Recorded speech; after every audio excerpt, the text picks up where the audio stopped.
Faut-il rompre si mon partenaire n'est pas chrétien? La réponse biblique. Si ton partenaire n'est pas chrétien, cette vidéo va peut-être changer ta perspective. Parce que la Bible parle clairement du joug mal assorti. Mais est-ce que cela veut dire rompre automatiquement? Est-ce que c'est un péché de rester? Ou existe-t-il une sagesse plus profonde que ce qu'on entend parfois dans le milieu chrétien? Aujourd'hui, on va regarder la réponse biblique, sans émotion excessive, sans condamnation, mais avec vérité. Mettons d'abord le contexte biblique. Nous sommes dans le livre de 2 Corinthiens chapitre 6, le verset 14. La Bible dit, ne vous mettez pas avec les infidèles sous un joug étranger. Ce verset est écrit par l'apôtre Paul aux croyants de Corinthe. Et quel est le contexte d'abord historique de la lettre aux Corinthiens? Corinthe est une ville païenne, marquée par l'idolâtrie, la sexualité débridée et le culte syncrétique. Paul met en garde contre les alliances spirituelles compromettantes. Le mot grec pour joug est zygos. Il désigne une pièce de bois reliant deux bœufs pour labourer ensemble. S'ils n'ont pas la même force, la même direction, le champ est mal travaillé. Paul ne parle pas uniquement de mariage ici. Il parle d'alliance profonde qui affecte la foi. Cependant, le principe s'applique au mariage, car c'est l'alliance la plus intime.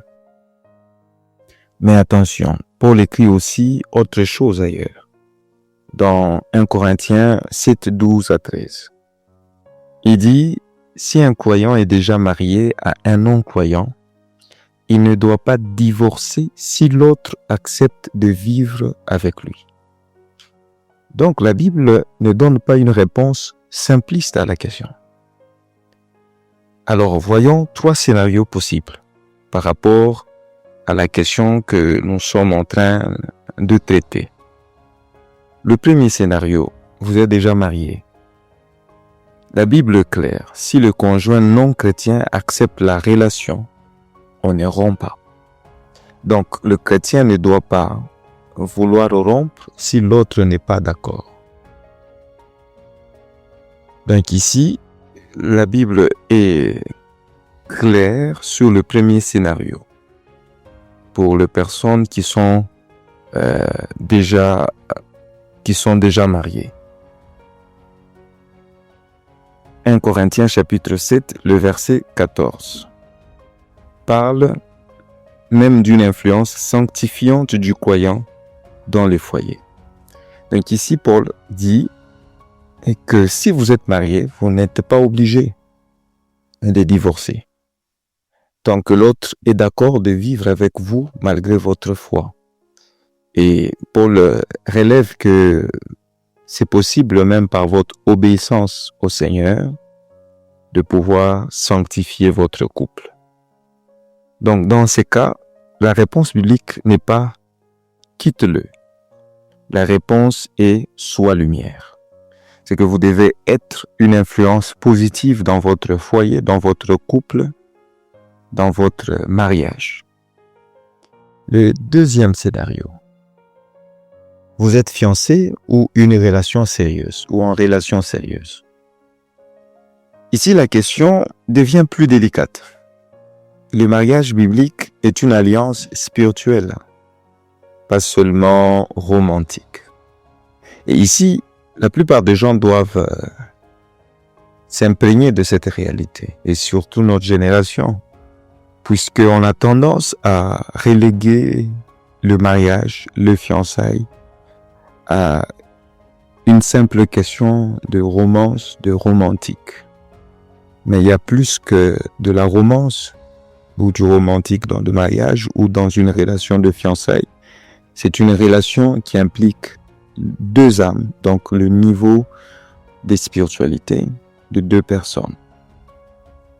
Alors, le mariage implique une vision commune, une direction spirituelle commune, l'éducation future des enfants, une autorité spirituelle dans le foyer. Donc, avec ces aspects, vous comprenez que vous ne devez pas choisir de vivre dans un foyer où vous avez deux approches différentes de votre religion ou de votre spiritualité. Si l'un avance vers Christ et l'autre pas, la tension peut devenir structurelle. Puisque, supposons, dans les cas échéants, vous êtes croyant et que votre partenaire est un athée. Ça peut poser de problèmes structurels, de tensions structurelles dans le couple parce que l'éducation future des enfants doit être décidée sur quelle orientation spirituelle allez-vous donner à vos enfants.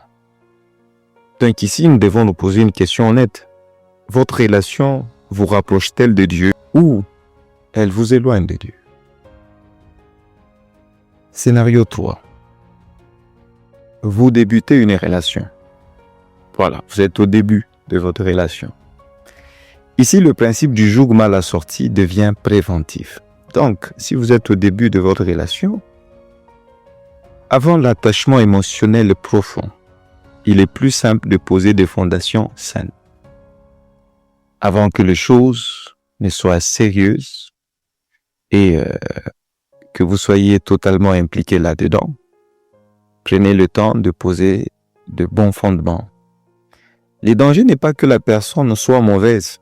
Les dangers, la divergence spirituelle à long terme. Donc ici, nous n'essayons pas de dire ou de dissuader ceux qui veulent commencer une relation que la personne qui ne partage pas les mêmes convictions spirituelles que vous est dangereuse. Non, c'est par rapport à ce qui est de la divergence spirituelle qui peut être très importante dans votre relation. Beaucoup disent, voulais-je dire, je vais le changer ou la changer. Mais la Bible n'encourage pas l'évangélisation romantique. Ça n'existe pas. Malheureusement, certains essayent de se donner le luxe de se faire croire qu'ils peuvent évangéliser dans le romantique. Alors, quelques sagesses pratiques que j'aimerais partager avec vous.